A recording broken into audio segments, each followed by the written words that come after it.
tana wa shan rai wato tukudema sher wali goda walinga walbiranga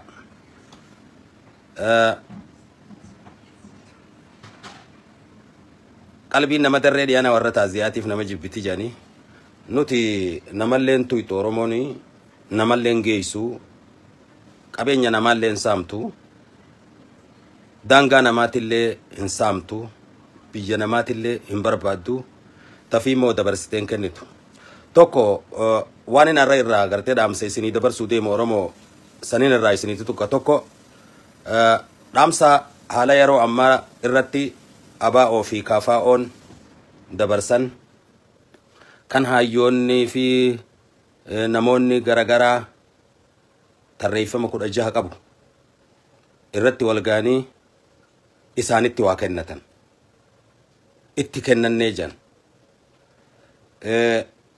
kanaafi murtiilee 6 isaan dabarsan saniinis wal qabatee haala yeroo ammaan tanaa biitisan keessa jirtuun asuma keessatti wal ammateeti kana wal biraan geenya namni waa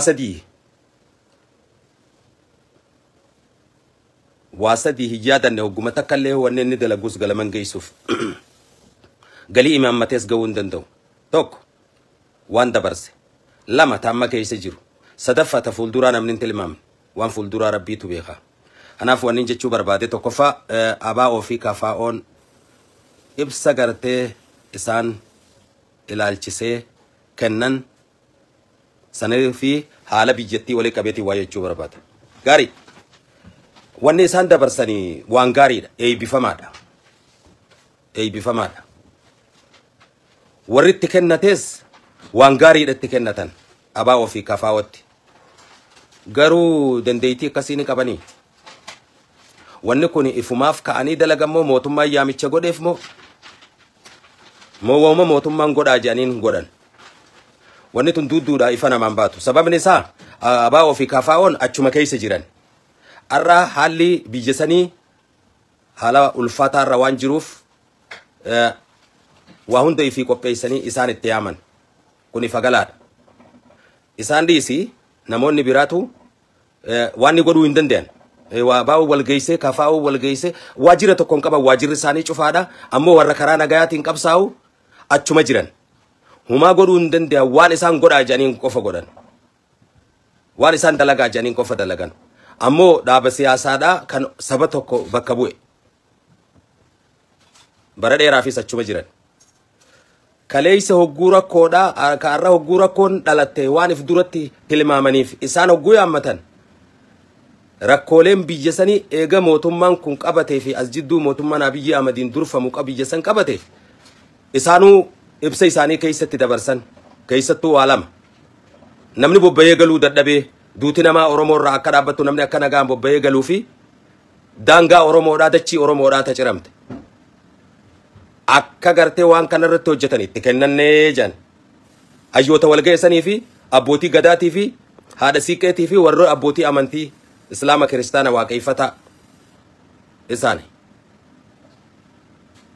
warra 16 sanii kan isaanii kennate isaan waan kana hunda guutuu danda'ammoo sanis ummanni Oromoodhaa laalladha amma an kanarratti teessu waan kiyya tokkoffaa irratti kuni arraan tana biitisan Eertiraadhaa fi warri Tigraay kan Gabra Tsiyooniin durfaman walii galanii tokkummaa uummatanii jiran bifa dirree bahaa ta'ee fi bifa dho'isaa ta'een kan faannoodhaa silaa dirree bahaadhaa jechuudha kan faannoodhaa dirree bahaadha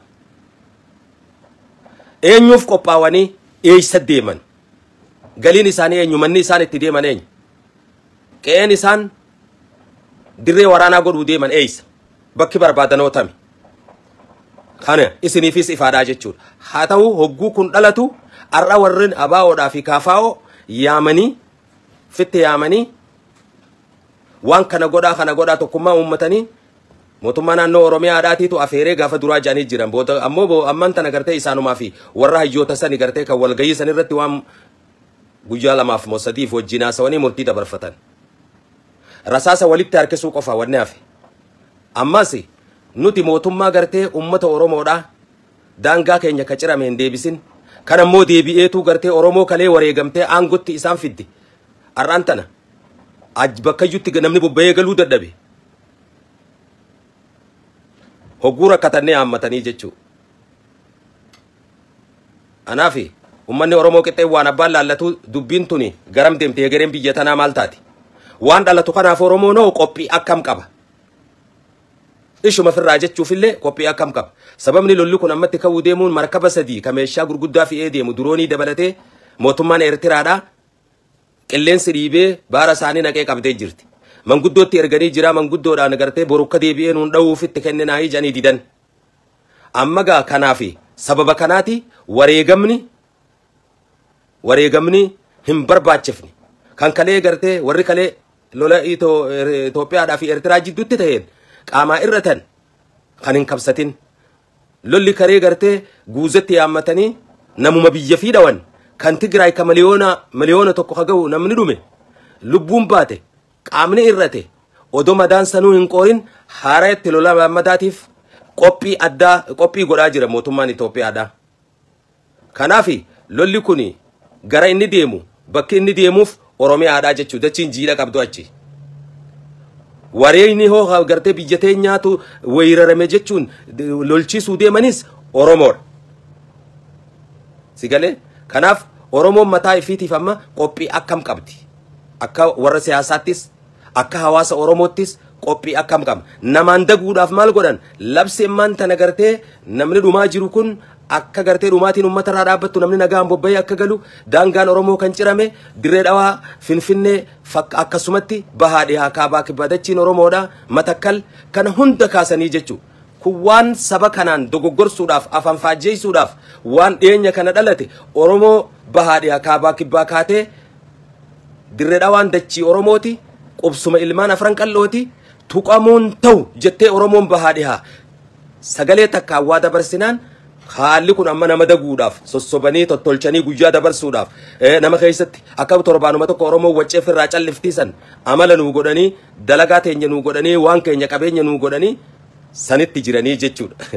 Kanaaf Oromoon dagamuun qabdu tarufu jirtuufillee qophaawaa ta'amma harkaanu qabduus. Kanaaf kuni dubbiin tun Oromoon ilaalti. Yoo nu ilaalti Oromoon kan jettu taate Oromootu beeka warri biyya keessa jiru. Dubbiin tun nu ilaaltu. Dubbiin tun ammaan tana lolli ammaan tana gartee Isaayyaasii fi Abiyyiin banuu deeman kun nu ilaalu. Waan tokkotu jira. Karaa baharaa biitti tun qabaachuu qabdu. Dhuga waan gaariidha. Eebbifamaadha. Yaada kana yaaduun garuu bara 150 hin geenye. Karaa heeraatiin loobii bitatanii asab deebisuu ni danda'a mootummaan Itoophiyaadhaa ummata isaatii wajjin lolaan odoon ta'in kan mallatteesse gaafa duraa gaafa 91 fi 2 kan mallatteesse mootummaa ce'umsaa ka yeroo san dhaabbate TPLF ka bakka bu'u Mallas Zeenaatii fi Oromoo ka bakka bu'u Galaasaa Dilboodhaati. Warri arrabaalli Itoophiyaadhaa harkaa qabu deebisiisuu danda'a jechuu akka heeraatti. Ani immoo heerri ninjuu kun heera gadaati. Kan amma kasaanii haalaallatanii san waan abbaan gadaadhaa tokko dabarsee gadaa isaa keessatti dachiis yoo gurguree waan akka dachiidhaa waan akka albuuda dachii keessa jiru waan akka gaazaa kan akka miirkuriidhaa kan akka daayimandiidhaa kan abbaan gadaa bulchee bara 8 isaa fixatee baallii jijjiire gadaa isaa keessa godhe gadaan itti aanu hogguu dhufe deebisuu danda'a jechuudha. Wanni san hin taane jee deebisuu danda'a jechuudha. Deebisuu danda'a. Kanaafuu karaa lolaatiin odoon ta'in karaa heera addunyaa biyya lafaatiin waan heerri addunyaa international ju ka Oromoo qofa odoon ta'in ka Oromoo addunyaan sanuma dalagaa jirti amma kanuma Oromoo dalagaa jirti. Kanaaf deebisuu danda'an lola gartee hogguta kan dhaamne kanaan ammallee wareegama biraatiif qophaawaa jechuun kun waan ummanni biyya saniitii fi ummanni Oromootii fi ummanni Oromiyaatii fi ummanni biraatis itti yaaduu qabu jechuu wareegan taane kan nama kafalchiisuu deeman kanarratti yeroo isaanii laallatu qixxee waan abbaan laallatu garuu ABO fi KFO'n waa'ee daangaatii fi waa'ee nama dhumuu kana dhaabsisuu danda'anii mootummaa kana isaantu bulchuu danda'a itti kennannee jangaa warri walgahii isaanii wajji godhe haatee bareeddii jennaan karaa kana dhuftii jee kun waan namaan dogoggorsuudhaaf mootummaan kuni mootummaan federaalaatii fi mootummaan naannoo Oromiyaadhaa waan isaan dalagani ajandaa isaan namaa baasani Oromoon torbaanuma tokkoo fi lama waccee callifti jaaniiti. Kana akkamitti dandeettii akkana qabaatan yoomi asi. Warri waajirri isaanii duraa cufamee miseensa isaanii duraa hidhamee isaanuu hidhaa dhaabbataa jala jiran. Akkamiini hayyoonni walgahee kun kana isinirraa barbaannaa imaanaatti kennanne jedhan. Kana ummata Oromootiidhaaf hin dhiisa. Bakki duuti silaa gartee akka gaariitti itti heddummaattu Oromiyaadha. Kana isiniif hin dhiisa. Lammata. Dhiyeenyuma kana sooreyyii Oromoo irratti sooreysa Oromoodhaa tokko kan Oromoodhaa Jimma keessatti finxaaleeyyiin ajjeeftee jechuudha. Nama daldalatee bulu maaliif isarratti xiyyeeffatan? Nama qabeenya qabuutu biyyaa waa godhuu danda'a. Roorroos falmatuu danda'a. Warra ala jirullee isaantu gargaara janiiti. Hidhannoo warra kana hidhachiisan ummanni Oromoodhaa kan gartee Jimma iyyataa ture jechuudha. Finxaaleeyyiin tun qawwee bitataniiti lafaa qaban taheeraatii fi taheeran ta'inis. Wanni kun waan lubbuu teenya gaaga'u janiiti. Ajjeesaniiti itti dhiichisanii jechuu nama kana. Sooreysa Oromoodhaa kana. Kan hidhachiise itti aanaa muummicha ministeera Itoophiyaadhaa Dammaqaa Mokonniniitu hidhadhaa jeen Amaarri Oromiyaa keessa jirtan. Amaara qofaa miti kan Oromiyaa keessa jiru. Sabni Oromiyaa keessa hin jirre hin jiru. Uummata Oromoo naa qalbifadhaa waan kana. Hoggummoo isaaniin hidhadhaa jan takkaa sabni tokkolleen sabni gartee 84 Oromoo dabalatee kan Oromiyaa keessa jiru roorroon irra geessee hin beektu. Ragaadhaa wajjin isiniif Soomaaleen gaafa qe'eerraa Oromiuma keessa daangaa Soomaalitti gaxaanurraa buqqiftee Oromoo qe'eesirraa buqqiftee qabeenya sii saamtee waan ni goote Soomaaleenu keessa jirtu. Tana walqixa biyyaa Wallagga jirtu, Walloo jirtu, Jimma jirtu, Baalee jirtu, Harargee jirtu, Finfinnee jirtu, Shawaa jirtu. Takkaadhaa qe'eensirraa hin cabne. Oromoon herri gadaa isiidhaa waan dhoowwuu qaba. Namattis buuteen beeytu. Dhukkuba harreetiif fardan gubanii santu godhe kun maal balleeyse nu keessa jira wajji jiraachuu beeyna nuti. Saba fedhee wajji jiraachuu beeyna. Maal irratti gaafa duraa hogguu roorroo akkamtu saba Amaaraa qofarra gahee sabni Amaaraa akka hidhatu. Labsi kun labsame. Waan dabarrees yaadadhaa Oromoon ilmaan Oromoodhaa yaadachuudha qabnaa jechuudha. Kanaafi waan Oromoodhaan doorsisan Oromoo keessatti hidhatanii kikiriin takka hooqaate yoo mana tokko keessa namni tokko gartee ilmaan sadii qabaate abbaa wajji 4 ta'e qawwee 8 mana isaanii jira. Lama qabanii. Waan hamaatu geggeeffamuu ta'a. Oromiyaa keessatti qawwee dachaadhaani sabni Amaaraa qabaata akka namni itti dubbate hin jiru. Miidhaan irra gahee hin jiru. Miidhaan mootummaan naannoo Oromiyaatis irraan gahee hin jiru. Akka saba Oromootillee namni irraan gahee hin jiru.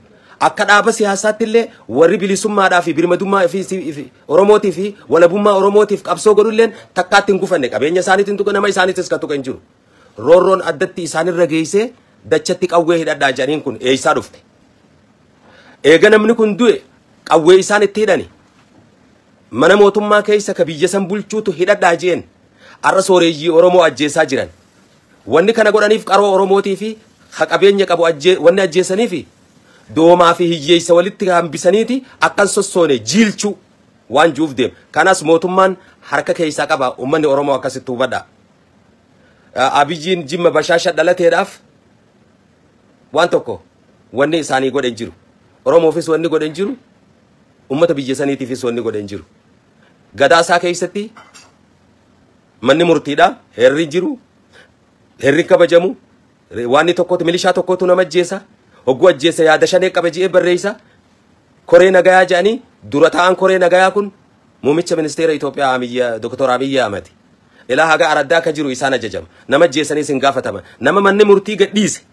Poolisaa qabee ol deebise. Herri jiru biyya san. Oromoo isinoo qophii akkam qabna nuti. Waan ammarraa kaaneetti yaaddatuu qabnuu jechu bofni abbaa fi maraa jee. Waan lafatti hidhanii gaalatti fe'anii jiran. Qophii arra gooneetu rakkoo fuula keenya dura jirtu nu baraara. Kanaaf arra osoonif namni sooreysi saba biraa tokko haala gartee ilma Oromoo ka Jimma keessatti abbaa qabeenyaa ka finxaaleeyyiin ajjeefte kana osoo kan saba biraa ta'e balaa biraa bu'a. Guyyuma lama hidhii ciniinnataniitu cal kun nun baasu. Tokkotti islaama namaa dhadhawaa jirti. Ammallee qophaa'uu nu feesisa. Sadaffani wannin irratti